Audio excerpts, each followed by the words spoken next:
So thank you everybody for joining. Dan Dickerson is our primary host this night, and we'll be talking a lot about the overview of weather features and walking us through the features and kind of functionality of Raymarine Weather. We have Jim McGowan here tonight from Raymarine. Thanks for joining us, Jim. Thank you. Thanks for having me. And I'm Jeff Leach. Dan and I are both based in the Washington, D.C. area, actually closer to Annapolis and the Eastern Shore, and have both been with the company for several years. All right, let's get moving. Next, we also have Rob Lapola with us. Thanks, Rob, for joining us. You may be on mute. Thanks for having me. Great. And Rob, for anybody out there, Rob spends a lot of time on the water. Strike Two fishing team, participates in a lot of fishing tournaments, and uses the Raymarine products in general and SiriusXM Weather and soon to be fish mapping on a regular basis. So if anybody wants to hear it from a pro who's out there all the time on the water, we'll let Rob chime in on his own. But if you have specific questions geared towards Rob or Jim or any one of us for that matter, just keep the chats coming. And again, like I said, we'll stop periodically to answer your questions. All right, what makes SiriusXM different? I suspect that we have subscribers on this call. We probably have people that are interested in SiriusXM and have not subscribed yet. But SiriusXM's unique benefits are that this is up-to-date graphical weather seen directly on your chart plotter. You're not looking at a small cellular device or a tablet or a computer. You're seeing it directly on your MFD, on your display, in this case, Raymarine. And this is satellite-based service. So it is not contingent. If you'll go back one slide, Dan, please. It is not contingent on cellular service. Our satellite coverage is roughly 150 nautical miles offshore around the United States of America in the area you can see here in shaded blue. Works to roughly on the East Coast, since most of us are from the East Coast, down to about Turks and Caicos. All right. So our data comes from the Weather Channel company, TWC, and they aggregate their data from NOAA and other sources, feed it to us. We send it up to our satellites and then broadcast it down via your weather receiver. The Raymarine weather receiver is called the SR200. We're going to talk about that in a little bit, but that's how the data comes in. How often does the data update? Everything updates, slightly different rates, but storm radar and lightning is every 2 to 5 minutes. There is a slight latency with our service, a slight delay, because by the time we get the data from TWC and it sends up to our satellites and down to your boat, it's a couple minutes delayed. But for all intents and purposes, it is completely up to date. Wind and wave information is updated every 20 minutes, and sea surface temperatures every 12 hours. Both of those data sources are probably not as critical to have as radar and lightning up to date, as immediate as possible. All right, Dan, I'm going to go ahead and turn it over to you. And remember, folks, if you have questions while we're going, and I'll remind you this several times, but please chat them, because we will stop literally in 5 to 10 minutes and start answering questions and then go back in and answer more questions later. All right. And I just turned my camera off so we get a nice big screen picture of what the Raymarine looks like. So here we go. This is the home screen on your Raymarine. And to go into the weather service, you're going to want to select the chart page initially. You can set up a separate screen later on to give you, immediate access to weather the way you want to set up.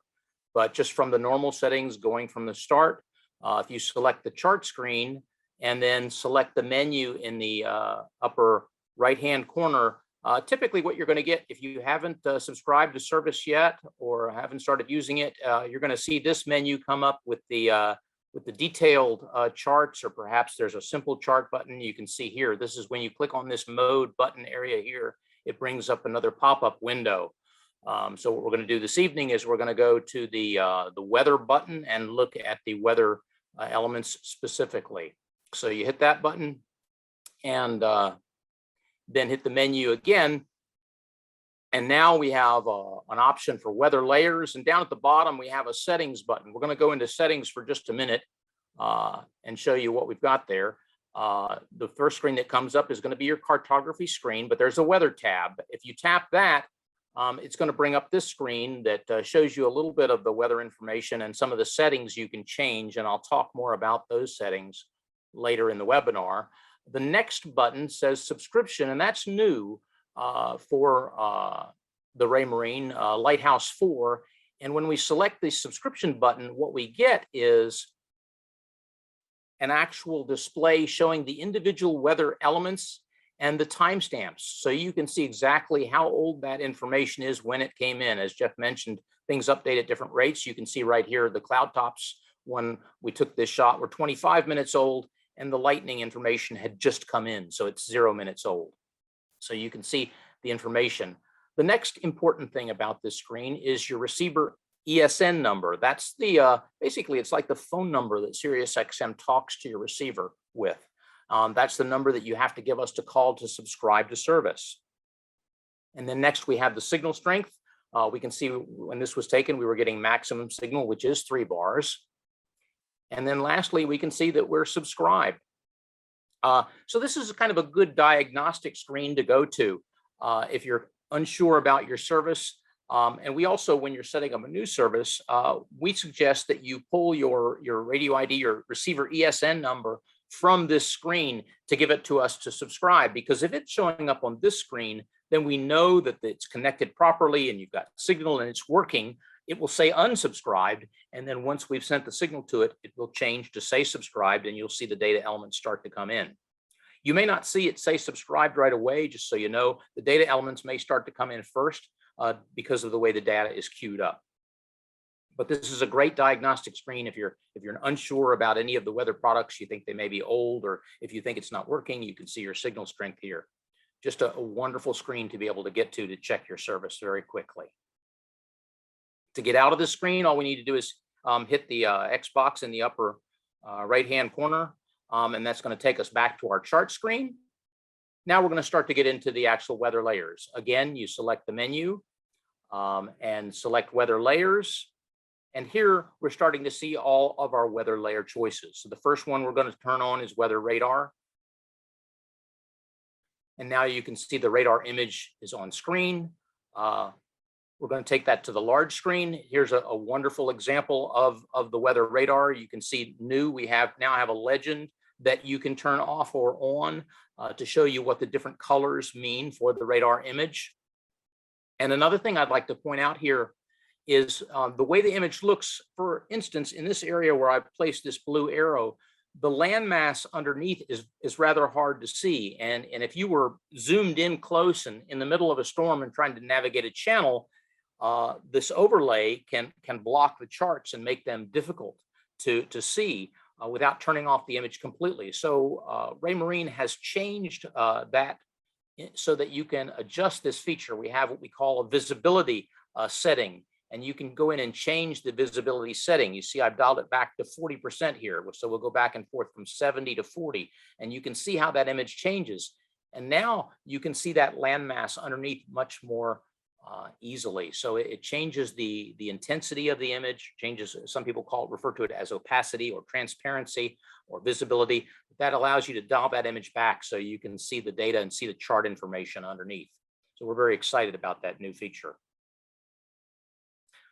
Next, we're going to go back to our menu and talk about animating this image. So you can see down at the bottom, we've got a timestamp. And another thing that's new for Raymarine, this timestamp prior to Lighthouse 4, it would show that timestamp in UTC time, that's Greenwich Mean Time. Now you can adjust that. So you can set it for Greenwich Mean Time or to show you actual local time. There's a setting in the main menu function to change that. So we're seeing that timestamp. And then over here, we're going to select Animate Weather. So now what we have is we have a different menu over on the side. And you can see at the top, we've got a history function with a cloud and rain showing. That's where we look at our radar image. And then with that selected, we go up here, we have a play button and we have a right and left arrow. So you can either set this to automatic to play a loop of what a storm has been doing to show you the historical function, to show you back as far as 2 hours to show you where the storm started and where it's going. You can look at it screen by screen, or you can set it to play automatically. And what's going to happen here, you can see there's a blue bar down at the bottom. Right now, we're at the 1.5 hour mark. And as the image plays, you can see how it moves forward to the current time. So that's how the animation works. You can tell from that animation which way a storm is going and stop it at a particular point. Or if you exit out by hitting the menu, it just takes you back to the main screen, which gives you the image, which is the most current image, once you've turned off the animation by clicking the menu in the upper right corner. So that's how the animation feature works. You know, Dan, and on that animation feature, one of the things we really like to use about that, as you see, as you're going through the animation, how, like in this example, the storm breaks up in the middle there a little bit. We like to use that because then it uses, if there's any opportunity where we have to try to get through the safest route, like right there, we can use that to try to plan to get the safest way possible if we have to go through a storm. So we use that animation quite a bit because it gives us a good idea, you know, where the storm's going to go and how we can get through it. Right, agreed. You can't always get around it, but if you can at least get through the spot where it's not as bad. And we'll go through some other features to even better make an informed decision about where to thread the needle. I'll cue you up in a couple more slides here, Rob. Again, as Geoff mentioned, if you have a question, if you can enter it in the chat area, we'll follow up with those as we move along. Right. And another thing too, I'll just interject here is, and I think I failed to mention this earlier, folks, that we are recording this. We will send this out to all of you. And we will also post it on our Marine video library, which we'll tell you all about here as we get closer to the end of this presentation. But feel free to take notes, but we will record this. And if you do have any questions, please chat them to us. Okay, so here we are back on our chart screen. We're going to go back up to menu, select layers again. Next thing we're going to go take a look at is the cities function. And with this engaged, what you see are these symbols that show up on screen. And basically what these are major cities, typically where there are airports, where we're getting some very basic weather information. In addition to showing the real-time or almost real-time information on screen, this is more of a forecast. And you can go and click on one of these symbols or place your finger and hold down on that, and you'll get this pop-up box. And then we can go look at this forecast for Cape Canaveral, for example. And what it's going to give us is basically a 7-day forecast of what's predicted for that area. So you can go on to any one of those city functions and look up this information. So next, we're going to go to the cloud top information. And this one is kind of interesting. This is not brand new, but it hasn't been available on Raymarine for very long. And what it is, when it's engaged, it literally shows you cloud top information. Some people refer to this as satellite mosaic. Kind of helpful if you're out fishing. If you've got small spotty clouds like this, it might be able to indicate where there might be a little bit of a shady spot for you, or a cloud that's been staying, relatively in the same place might change the water temperature a little bit, and give you just a little bit of an edge when it comes to fishing information. This is again, this is not storm type information. This is just clouds. And then on the menu we have you can see there's a low and a high, and that's the altitude of the cloud. And there's actually a way to go in and look at what that altitude is. And I'll show you that in another version here a little bit later in the webinar as well.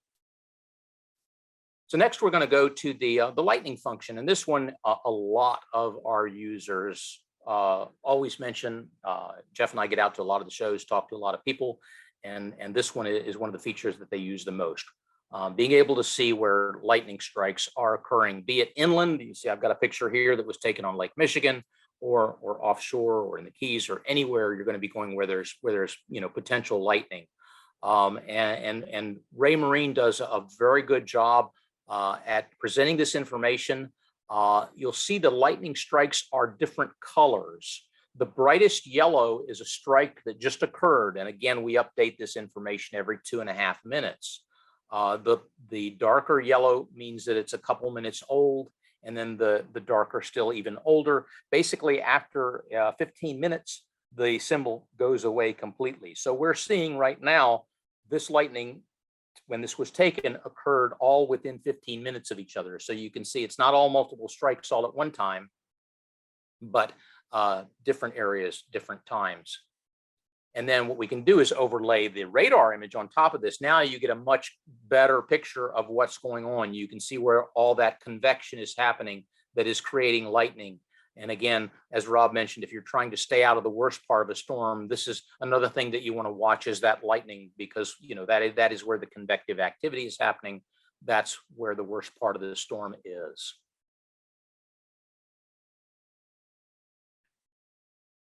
So next, we're going to go back and look at sea surface temperature. So you can see here, I've got the screen turned off. We're going to flip it on, and you can see that light yellow and orange shading that comes up on screen to identify sea surface temperature by using a color. And also new here, Raymarine has added the visibility feature, so you can change the intensity of the colors just like you could with weather radar. You see, I've got it set to 30%. I'm going to change it to 85%, and that's done just by clicking on that button where the percentage is and running it up and down the scale depending on where you want to get the intensity. So here I've got it set at 85%, and we're going to go to the big screen, and you can see the cursor on screen. You can see that we basically got 4 or 5 shades of orange here, giving us temperature information. We have a legend now that's on screen that's giving us better information about the temperatures. And then I can actually select that spot and have the unit tell me exactly what we're showing for temperature at that location. So we're going to go into a little bit more detail here and show you another advantage that Raymarine has added to the system. Back out on the main screen here, and again, we're only seeing a small range of colors, orange to yellow, giving us our sea surface temperature information. You can see this is the Gulf Stream coming up the coast right now. This shot was just taken recently, and when the sea surface temperatures are turned on, there is another function in the menu that appears, and it is data display limits. So you can go to this data display limit function. And right now, as I mentioned, we're looking at only a few colors. Basically, the scale is from about 1 to 99 degrees is what we're seeing. You can change the range of temperatures that you want to see colors for. So if I turn this on, now I'm looking at 85 for my upper limit and 62 for my lower limit. And now you can see nice and crisp and clear where those temperature breaks are occurring. And again, you can set the cursor on a specific spot, hold it down, you're going to get a pop-up box, go to weather info, and then that brings up this next screen that gives you the information about that exact spot where you put it. And we're seeing sea surface temperature. And of course, we're seeing other information as well about that exact spot that we've selected on screen. So we've got 78 degrees here. And what I'm going to do is go in, we're going to move the cursor a little bit over to here, right on this edge where the color changes ever so slightly. And here we've got 77 degrees. So you see we're bringing up a 1 degree temperature break on the satellite image. Hey, Dan, if I could just throw something in for a moment too, and this is related to a question I think you asked me before we started. But if you look at the legend down on the bottom right corner there as well, because you have the sea surface temperature limits enabled, it actually has provided numerical scaling to what the colors are on the screen. So you can see the blue is your lower limit of 62, and then 85, I think, is what you had as your upper limit there. So it does provide some kind of meaningful numbers to that at a glance. Plus, you have the ability to click on it and get a precise location and temperature too. Right. I also noticed the timestamp on the temperature. And Geoff mentioned at the beginning of the seminar that our sea surface temperature updates every 12 hours. We actually resend that data about every 60 minutes. So you don't have to, wait 12 hours for this temperature to come up. So you can see it's in this image, it was 2 hours old. and that's a little older than normal because of the way I was working with the images when I prepared the slides. But typically, every 60 minutes, we're going to update the information. And then the other thing about that 12-hour segment is there were some new satellites launched last year, and our sea surface temperature information that we provide is now no longer blocked by cloud cover. In addition to the infrared satellites, they're using a microwave satellite, which can punch through cloud cover. And where we used to do updates every 3 hours, it was an updated average of temperatures over the last 3 to 7 days. So what we're getting now is 12-hour updates, only it's not updating an average temperature. It is physically an exact shot of 12 hours. So it's a much more accurate temperature information than used to be prior to that new satellite going up. General comment about sea surface temperatures. I know we're spending a decent amount of time here on sea surface temperatures, and we will move on. But for those of you who may think this is not applicable for you that are sailors, perhaps you're cruisers, or you're just going offshore, always good to know where the temperature is. And obviously the Gulf Stream is, because that will greatly impact your cruising plans if you are offshore. Yeah, if you're making a crossing from Florida to the Bahamas, the Gulf Stream, it makes a difference. All right. Before we go any further, Geoff, did you have any questions we needed to address?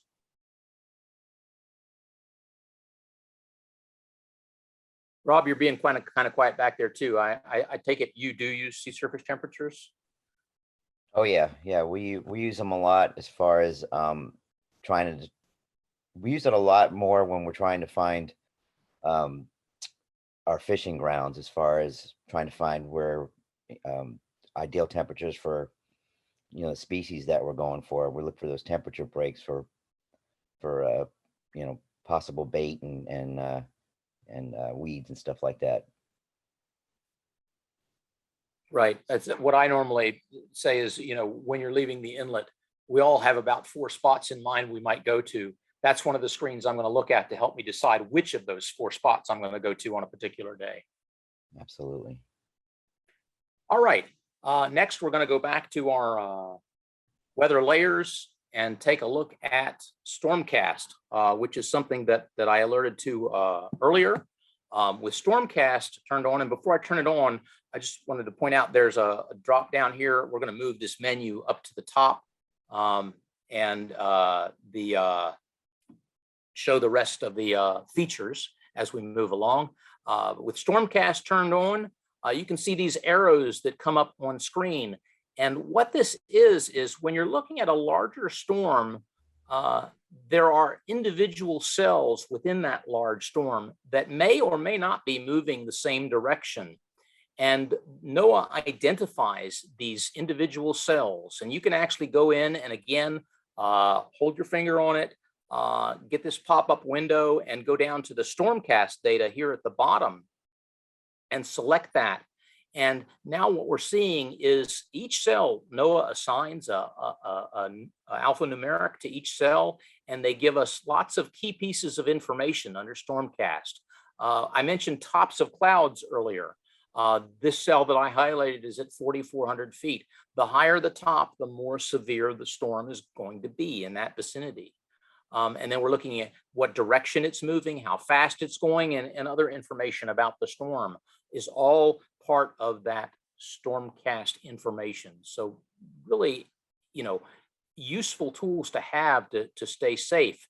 And again, where Rob and I talked earlier about, finding an area to get through this with the, least possible trouble.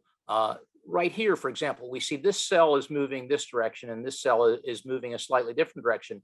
We might want to come between those two and because this one is veering off to the east, we might want to head a little bit more northerly coming through there to stay away from that cell.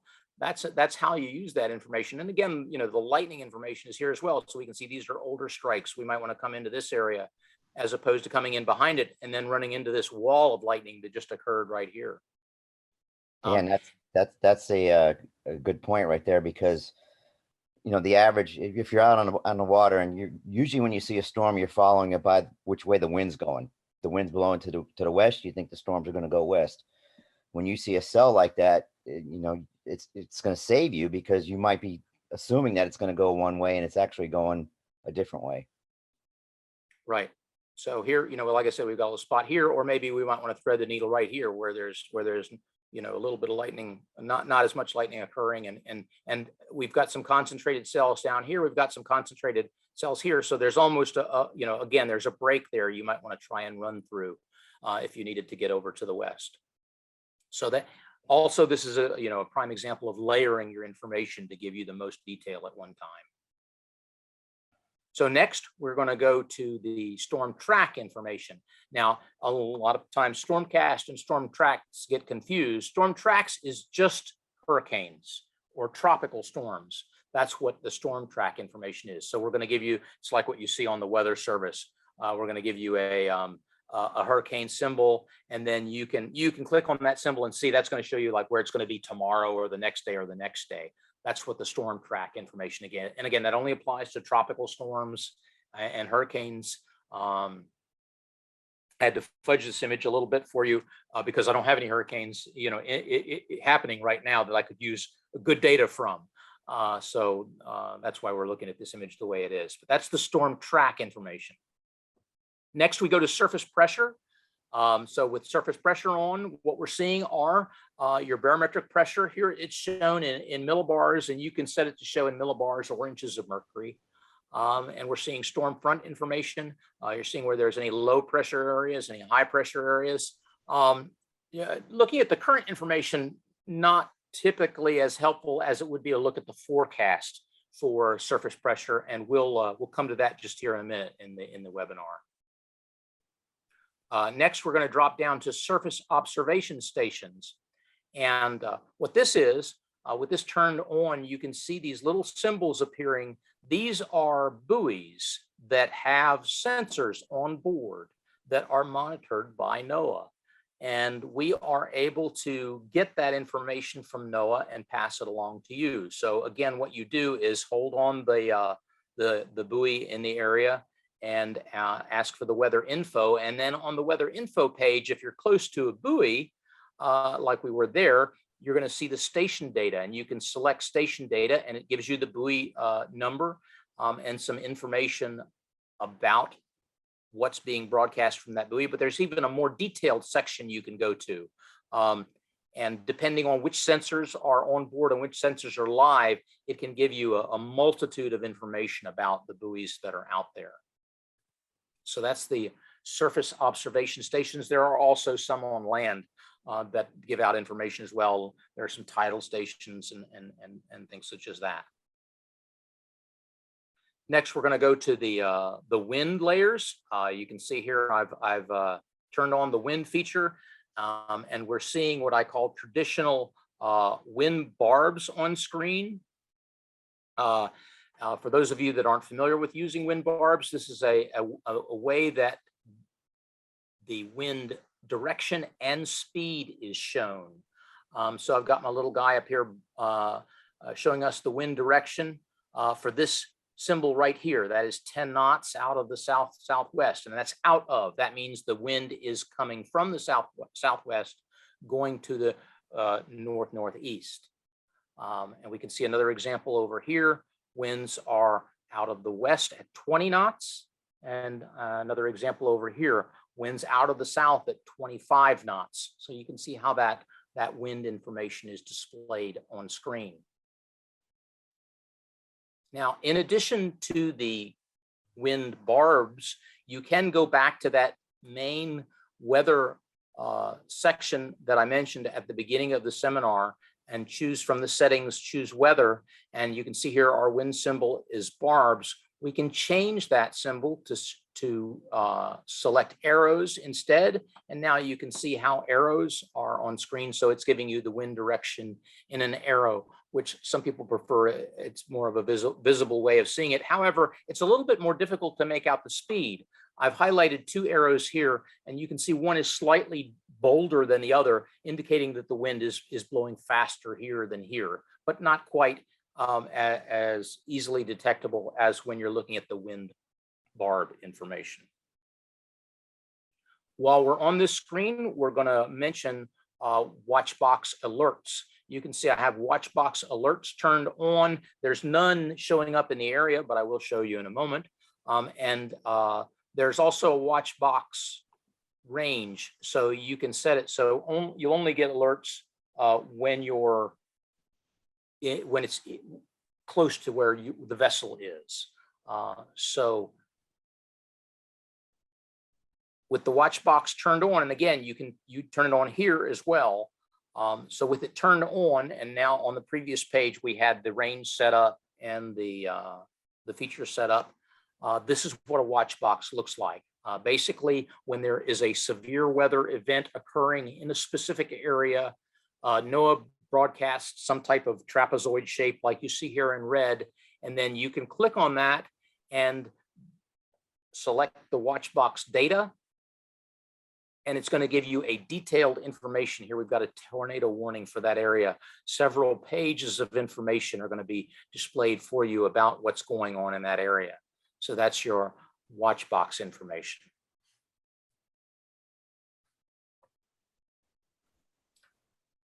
Next, we're going to go back into our weather layers mode and look at the wave height feature. So with that turned on, you get a color that shows up on screen similar to sea surface temperature. Something to keep in mind here, you don't want to have sea surface temperature and wave height turned on at the same time, because then the data becomes unusable. This is you want to make this either or, and you'll be able to tell from the menu when you go full screen, which one it is you've got turned on, or if you have them both turned on, you might want to go in and deselect one of those. So that's a point to keep in mind. And then you can click on anywhere on screen, as I mentioned previously. Here again, you can bring up the detailed information about the area where you clicked, so we can see that the wave height there is 9 feet. And also we can, while we're there, we may as well take a look at the wave period information and wave direction information. So that's how that displays on screen. Next, we'll go to wave period. So the wave period information works the same way. And again, it's a color scale. So you don't want to have wave height turned on at the same time you have wave period turned on, because that could get confusing. Again, there is a legend, so you'll know which one it is you're using. And here again, this is, you click on an area and you can view, we can see the wave period here is 5 seconds. And basically, the scale changes depending on how the period goes, from anywhere from 1 second to 10, 15 seconds, whatever it happens to be. And then lastly, there's wave direction information. So with the wave direction information, turn it on, you're going to get an arrow. And again, keep in mind, if you were using the wind arrows, this could be a little confusing, because now you've got 2 sets of arrows on screen. Again, I prefer using wind barbs, and this is a good example of that information. Here I have combined the wind and wave information. So we can see the winds are out of the south at about 20 knots. Right here, for example, we got 20-knot winds, and we got waves out of the south. If we look over here, I've got wind at 15 knots. Over here, I've got wind at 5. Here, I've got virtually no wind at all. Just winds are calm and variable, light and variable, we say right here. That's what that circle dot means. And if I were coming out of this inlet over here, I'd be taking it on the nose. But not too bad. If I was headed in, it'd be a following sea. But here's an example of a different type of situation. So here, right here, for example, I've got winds coming out of the south and southwest at 10 knots, but I've got waves coming out of the east-southeast. So it's going to be choppy out there, because we've got conflicting wind and wave going on. A nice piece of information to know. If you've been out fishing all day, you're getting ready to head back to the inlet, you can, at a glance, you can see if it's going to be like a washing machine when you're headed back in that inland, when you've got what we call a confused sea going on right there. So that's a prime. Go ahead, Rob. I'm sorry, Dan. We use that feature a lot because we have several inlets here up in the panhandle that we have, that we have options to go into. And a lot of times we'll use that based on, whether we're going into a head sea or if there's a chance that we can, find a safer route or a quicker route. We'll use that quite a bit. Right. It's all about finding a nicer ride. Oh, yes. All right, we're going to stop here for, stop here for questions. And I'm going to take a quick look. We've lost one of our presenters here. So the questions: will future radar forecast be available? That is something, I'm glad you asked. That is something we're working on. However, it's quite a bit of heavy lifting, but it is on our roadmap. And Chris asks, is there a way to make the weather overlay so it's not so pixelated? And that's a difficult one.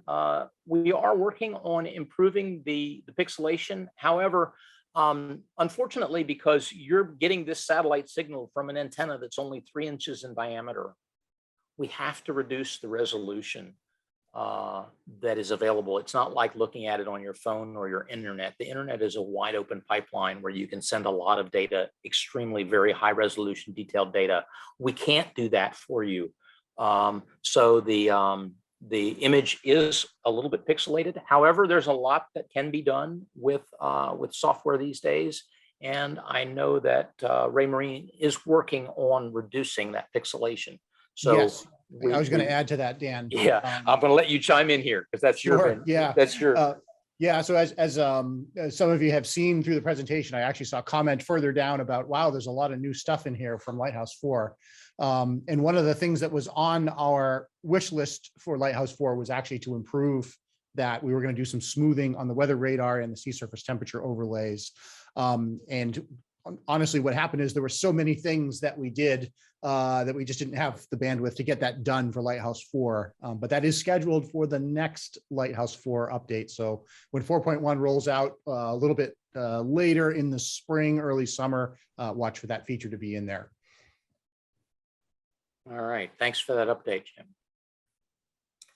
Let me just take a quick look at chats and see if anything here. Jim, you're able to see chats as well. So if you have anything you want to comment on, please feel free to pipe in. And a question about what piece of equipment do I need? We're going to cover that at the end, but basically it's an SR 200 is what you need to bring in the weather and overlay it on your multifunction display. So anything else to add, Jim? I was just going to say, I noticed that there's, I think, 2 questions in there kind of related to weather on the Great Lakes. And I've seen in some of your screenshots, there is some pretty good data available on the Great Lakes. In particular, Black Water Dog asked about sea surface temperature. So it looks like we got that in there on the Great Lakes. Obviously, all the forecast data is there. The cities are there. The weather radar is there. So there's quite a bit of data right there. In right. The Great Lakes. Yeah, everything we have for coastal is on the Great Lakes. Actually, all the weather information in the Great Lakes is available on our coastal package. And I'll talk to that packages at the end of the seminar. With one exception, the only thing that you don't get with the coastal package on the Great Lakes is the 48-hour computer model forecast that we're just getting ready to talk about. And that is available on the offshore package. And a thing to note about our packages, they're called coastal and offshore. They could have called them silver and gold or good and better. They're not really geographically, they don't have that many geographic references. It's more about layers of data than anything else. The only thing that is limited on the coastal package geographically would be the sea surface temperature. If you have the coastal package, it includes all the Great Lakes sea surface temperatures, and it includes the coastal sea surface temperatures out to 20 nautical miles. If you're running more than 20 nautical miles off, then you're going to want the offshore package, because that gives you the sea surface temperatures as far out as we have data, as far out as our signal reaches. And the offshore package also gives you this 48-hour forecast that we're getting ready to go take a look at.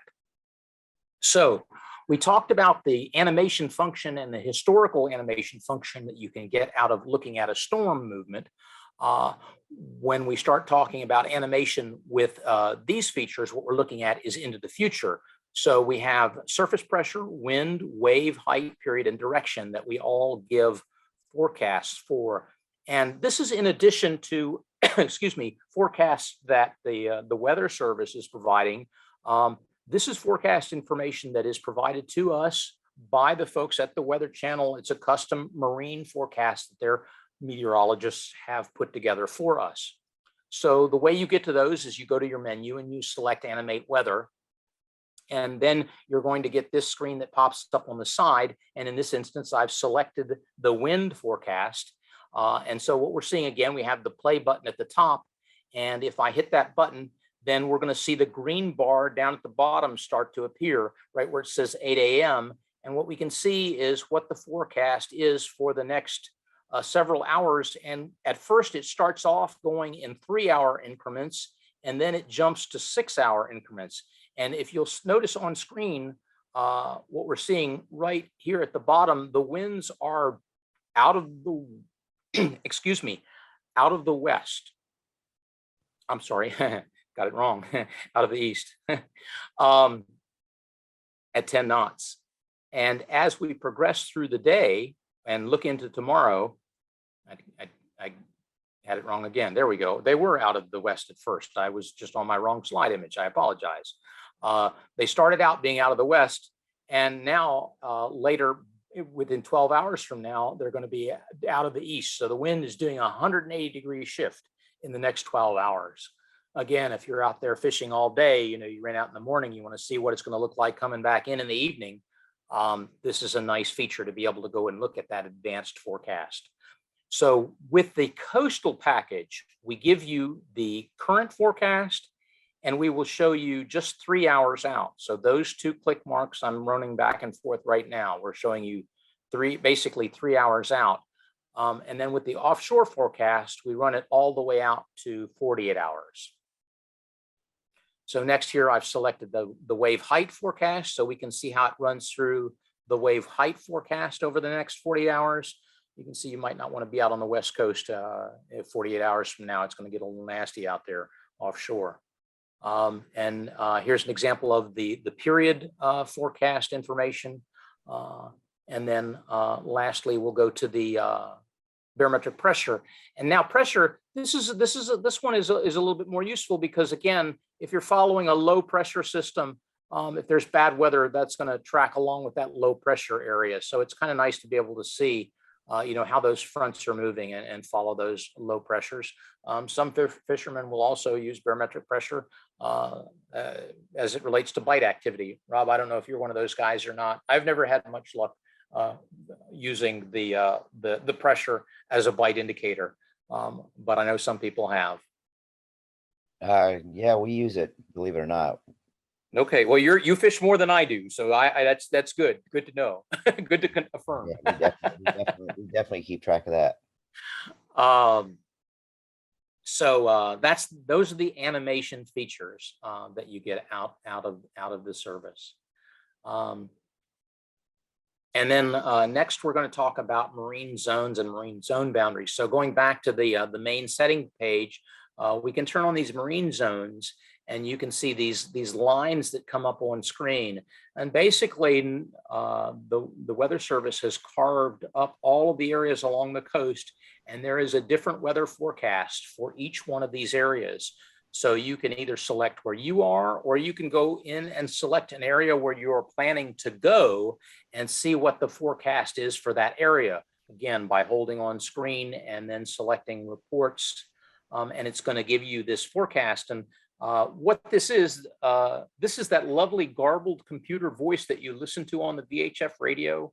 And I know me, if I'm listening to that, invariably I get distracted when they start to talk about my area, because they talk about several areas in a loop.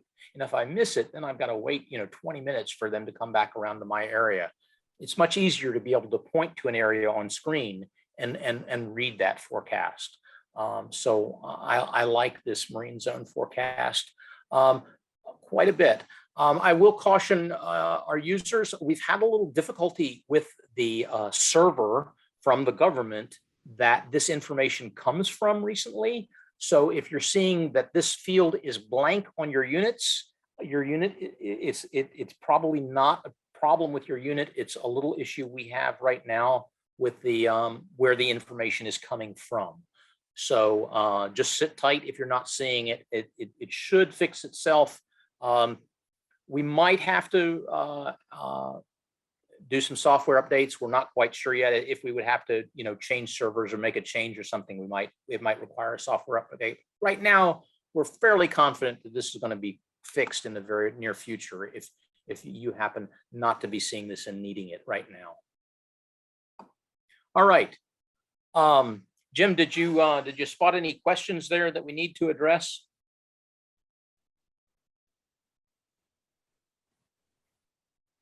Sorry, I had to unmute myself. I was talking Yep. to myself. There's a few in here, and I can just kind of run right down the list. A lot of them are probably more for me than for you, but you can certainly jump in too. You're welcome to answer them and ask me to answer them if you don't want to. All right. So Stephen had asked about the optimal transparency setting for sea surface temperature overlay. And what's actually kind of cool about that, Stephen, is we give you the ability to set it to whatever you like.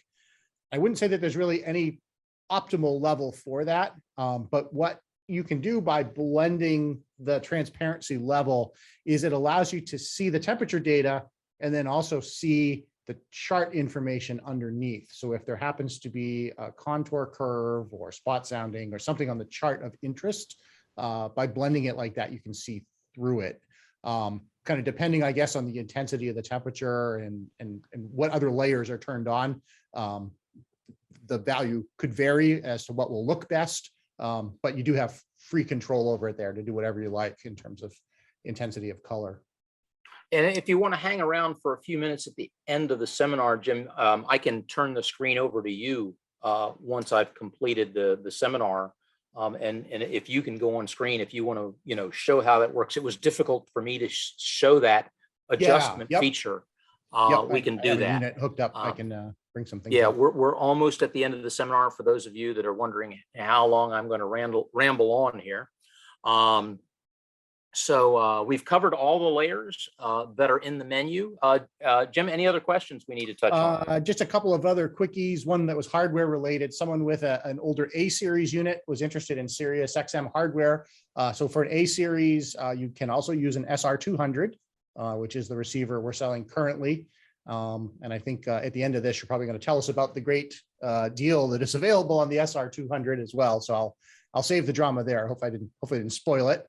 No, you're fine. Jim, just confirm that for me, please, one more time. A series, that would be the hybrid touch? The A series is a touch only display. So there was A7, A9, and A12, some of them with sonar built in, some without, but they are all SR200 compatible. They're from the Lighthouse 2 generation of products. And that actually kind of leads into another question from Dee here. She was the one that commented about, wow, there's a lot of new things in Lighthouse 4, and she has a Lighthouse 3 product right now.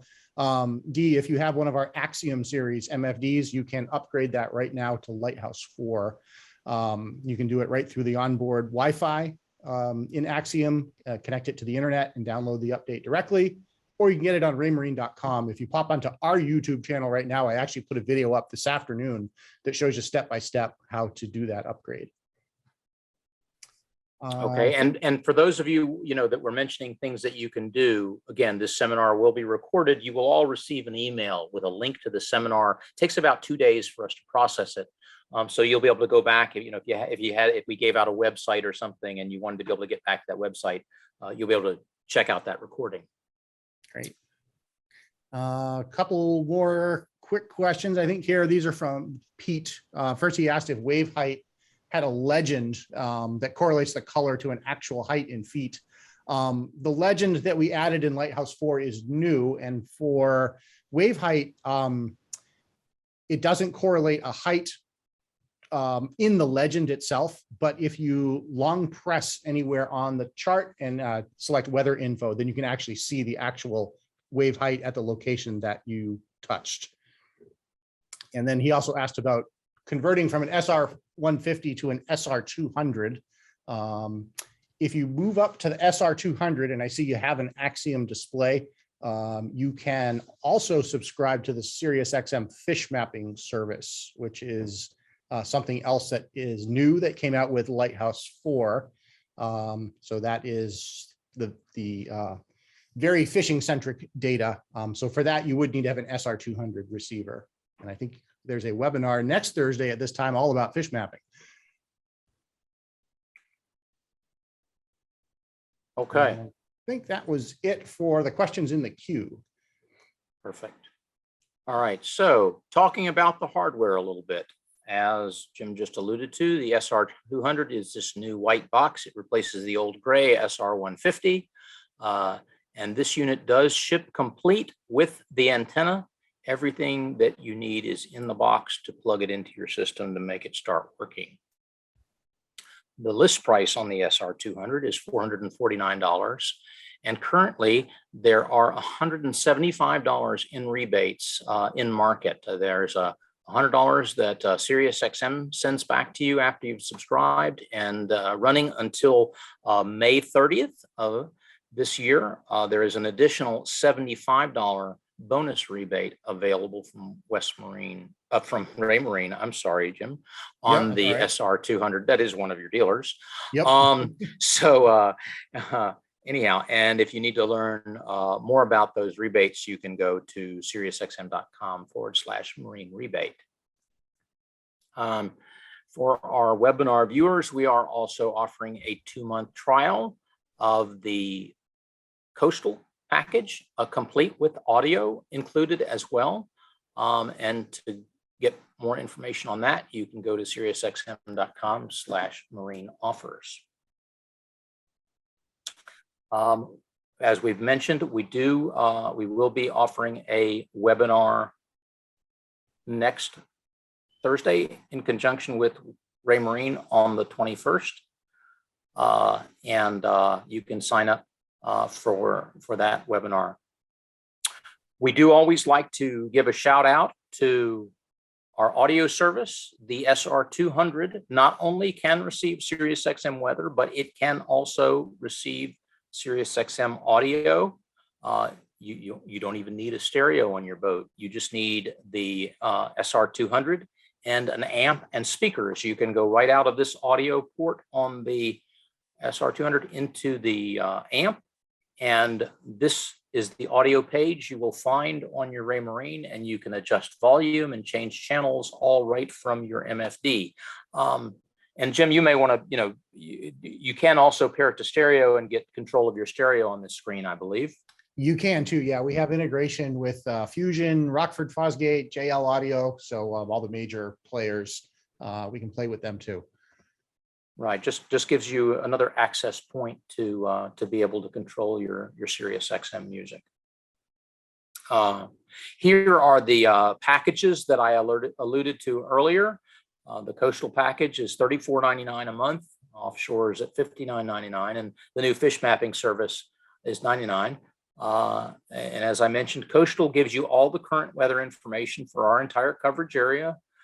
It just doesn't give you sea surface temp more than 20 miles out. It doesn't give you the advanced forecasts that the offshore package does. And then these prices, basically the offshore package includes all the coastal data, and then the fish mapping package includes all the offshore and coastal data built in. It's sort of a superset for $99 a month. So basically, $35, $60, and an additional $40 to get the fish mapping features, which we'll be talking about next week. The audio is optional. Not everybody wants it. But there are 2 packages that are available at a discount when you are subscribed to the weather service. You get a price break on the audio packages as well. And then lastly, we do like to always mention that you can suspend your service. The plans that I quoted, the monthly prices, you can buy a year at a time. There's no price advantage to buying a year at a time. It's merely a convenience factor. But the fish mapping, for example, $1,200 a year. If you're not fishing year round, you can suspend your service. What that means is you call us up and you say suspend, we'll stop it for you. And whatever you paid for that you haven't used sits in escrow. And then we'll ask you what date you want it turned back on. And it'll turn back on automatically on the date that you've given us up to 6 months out.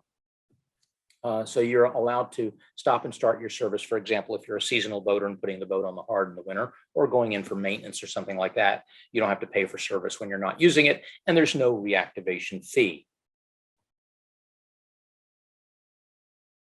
Lastly, we've got 3 pretty easy steps to activate. The first thing you're going to want to do is get your hardware all set up. And then next, figure out which subscription package is going to work best for you. And then visit SiriusXM.com/Marine Activate or call us at 855-796-9847 to subscribe. This phone number is for a dedicated Marine team. So when you call them and you say it's for a boat, they kind of know what's going on. They know you're not trying to turn on the radio in your car, and we'll set you up with the correct service. We always like to mention our marine resources. We've got a website that you can go to that covers all the products. We also have a marine library, SiriusXM.com/Marine Library. We've done several videos.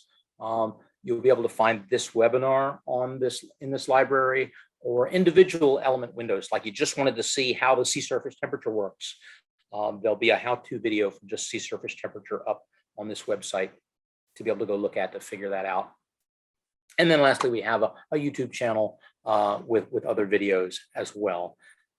And we invite you to follow us on social media at facebook.com/SiriusXM Marine or at SiriusXM_Marine on Instagram. And that is the end of our seminar.